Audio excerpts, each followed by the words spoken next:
Dear students, Assalamu alaikum. This is your lecture of economics. Today is our third lecture.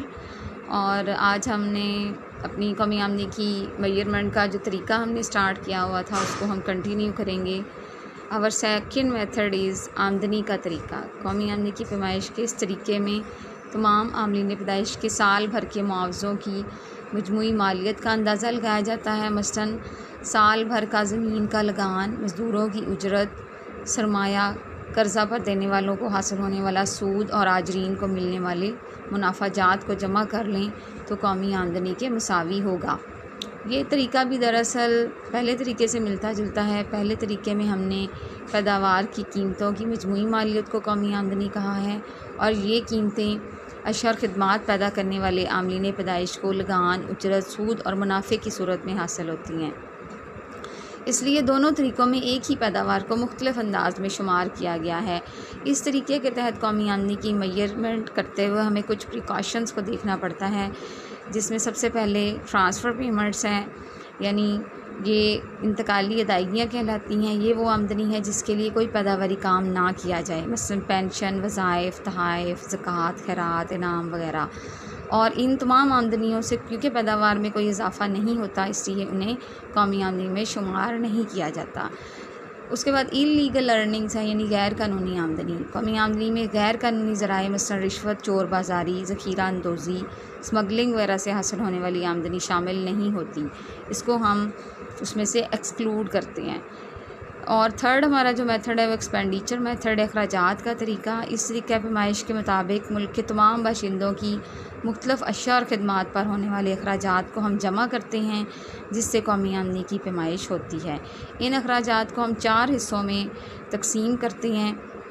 सबसे पहले जो हमारे पास इसका हिस्सा है वो प्राइवेट एक्सपेंडिचर पे कंसिस्ट करता है. निजी सरफ़ी अखराजात, यानी आम अफराद जो हैं वो कितना ख़र्च करते हैं अपनी ज़रूरियात ज़िंदगी पर. उसके बाद ग्रॉस प्राइवेट डोमेस्टिक इन्वेस्टमेंट है, निजी सरमायाकारी के अखराजात, यानी आम जो अफराद हैं, जो कॉमन मैन हैं, वो इन्वेस्टमेंट के ऊपर कितना ख़र्च करता है. फिर गवर्नमेंट एक्सपेंडिचर्स हैं, सरमायाकारी के उनके अखराजात हैं, यानी हुकूमत जो है वो कितना ख़र्च करती है अपनी आवाम पर, अपनी जो डेवलपमेंट प्लानिंग है उसके ऊपर, और सरमायाकारी के ऊपर कितना ख़र्च करती है. उसके बाद फ़ॉरेन सेक्टर एक्सपेंडिचर हैं, यानी बैरूनी शोबे के अखराजात. इसमें भी इस तरीके के तहत जब हम कौमी आमदनी को मैयर करते हैं तो हमें ये ख्याल रखना पड़ता है कि सिर्फ़ एक ही दफ़ा जो है वो शय को शुमार किया जाए और शय की बार बार काउंटिंग ना हो, क्योंकि अगर हम उसकी बार बार काउंटिंग करेंगे तो आमदनी का अंदाज़ा जो है वो दुरुस्त नहीं होगा. यहाँ पे हमारा ये क्वेश्चन कंप्लीट हो गया है. इसके बाद नेक्स्ट हमारा पॉइंट है circular flow of national income, कौमी आमदनी का दायरवी बहाव. ये एक इम्पॉर्टेंट क्वेश्चन है. इससे पहले जो हमने कौमी आमदनी की पैमाइश का तरीका पढ़ा है, ये भी नहायत अहम सवाल है और एग्ज़ाम के पॉइंट ऑफ व्यू से भी इम्पॉर्टेंट है.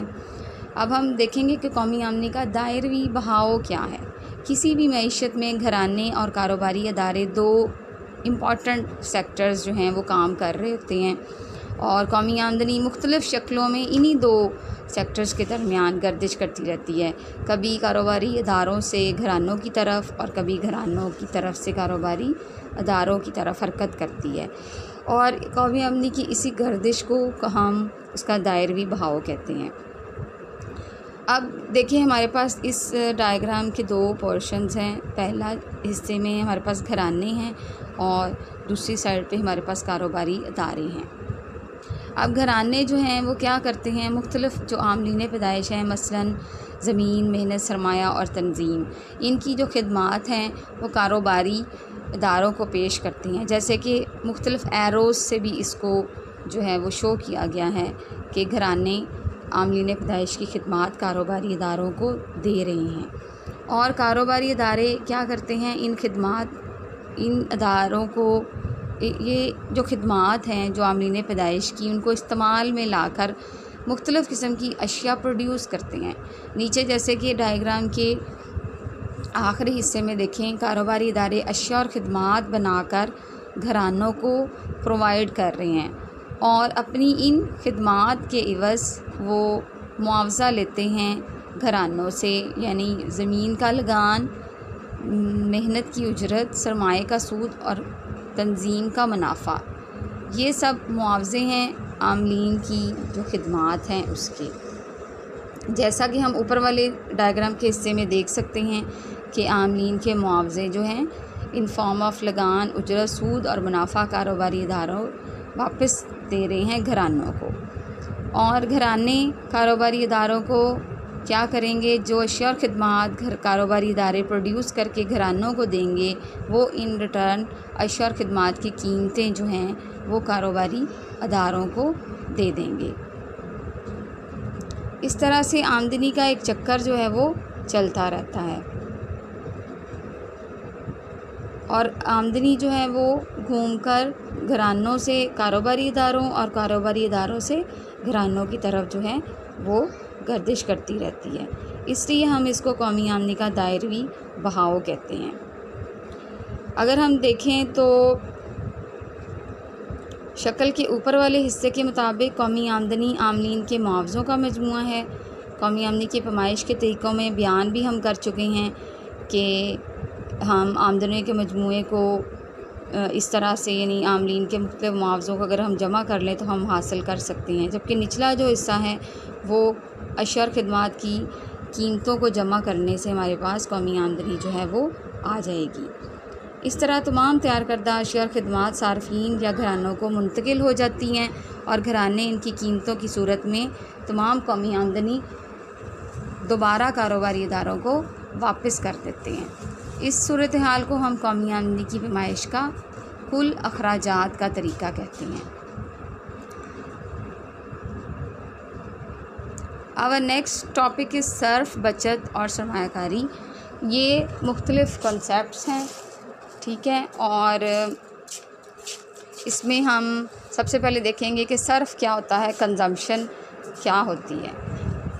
सर्फ जो है आमदनी का वो हिस्सा है जो सर्फी अशिया और ख़िदमात पर ख़र्च किया जाए।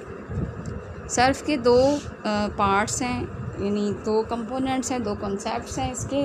और औस मिलाने सर्फ, एवरेज प्रोपेंसिटी टू कंज्यूम, इसको हम कहते हैं और इसका एब्रीविएशन APC है।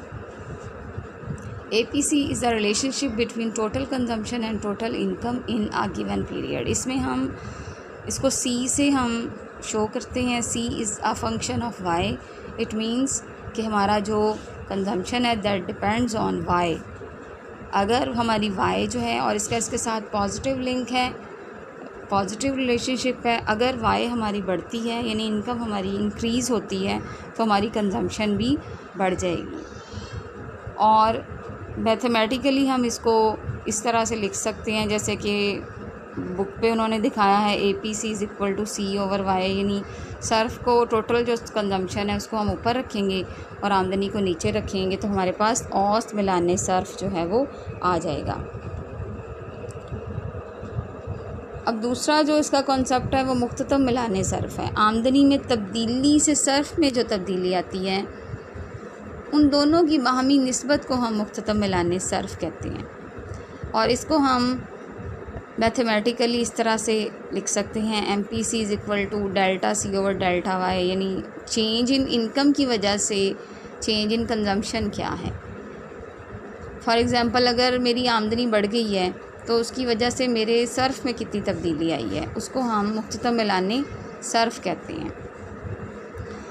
इसके बाद सेविंग है, बचत। बचत क्या है? बचत जैसे कि हम सब लोग जानते हैं हमारी आमदनी का वो हिस्सा होती है जो हम सर्फ नहीं करते बल्कि हम बचा लेते हैं, या कौमी आमदनी या अखराजात का जो फ़र्क है वो बचत कहलाता है। जैसे इसको शो भी किया गया है आमदनी माइनस सर्फ करके। मसलन किसी मुल्क की कौमी आमदनी अगर 2500 बिलियन रुपए और सर्फ 2000 बिलियन रुपए हो तो बचत 500 बिलियन रुपए के मसावी होगी। बचत का दारोमदार दो अवामिल पर होता है, बचत करने की कुव्वत और बचत करने का इरादा। बचत करने की क़ुव्वत का इन्हिसार आमदनी और अखराजात, निज़ाम बैंकारी और महसूलात के निज़ाम पर होता है, जबकि बचत करने के इरादे का इन्हिसार दरअसल अमूर पर होता है, जैसे सरमायाकारी है, शरह सूद है, मुस्तकबिल की फ़िक्र है, औलाद की तरबियत है, बुढ़ापे का खौफ है, मुल्क में अमन व अमान की सूरत हाल है। चूँकि मुल्क की मजमूई बचतों का इन्हिसार कौमी आमदनी पर होता है, इसलिए इसका फ़ंक्शन जो है वो भी इनकम के साथ रिलेट करते हैं। Saving is a function of y, और इसके साथ पॉजिटिव लिंक है। अगर हमारी इनकम बढ़ती है तो हमारी सेविंग जो है वो भी बढ़ जाएगी, और इनकम के कम होने पे सेविंग भी कम हो जाएगी। अब जिस तरह हमने सर्फ में 2 कॉन्सेप्ट्स लिए, इसी तरह अब हमारे पास इसके 2 कॉन्सेप्ट्स हैं। औसत मिलाने बचत है और मुख्तदम मिलाने बचत है। औसत मिलाने बचत से मुराद बचत और आमदनी की बाहमी निस्बत है। औसत मिलाने बचत को हम इस तरह से डिफ़ाइन कर सकते हैं: APS is the relationship between total saving and total income in a given period. इसमें हम इसको मैथमेटिकली इस तरह से शो करते हैं: बचत बटा आमदनी।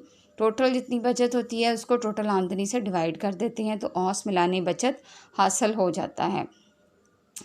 इसी तरह मार्जिनल प्रोपेंसिटी टू सेव है MPS। बचत में तब्दीली और आमदनी में तब्दीली की बाहमी निस्बत को हम मुख्ततम मिलाने बचत कहते हैं।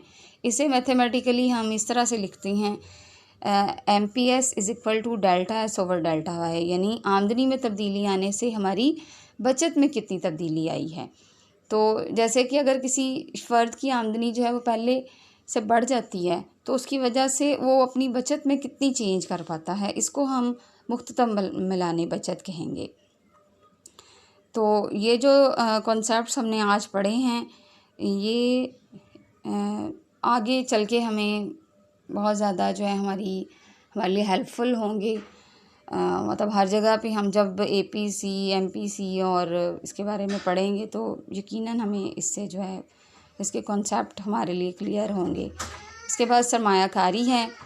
सरमायाकारी जो है आमतौर पर किसी भी पैदावारी सरगर्मी में रुपया पैसा लगाने को सरमायाकारी का नाम दिया जाता है। मसलन घर ख़रीद कर किराए पर देना, गाड़ी ख़रीद कर बतौर टैक्सी चलाने के लिए देना। लेकिन मुआशी इस्तिलाह में नई अशिया सरमाया में इजाफ़ा करने के अमल को सरमायाकारी कहते हैं।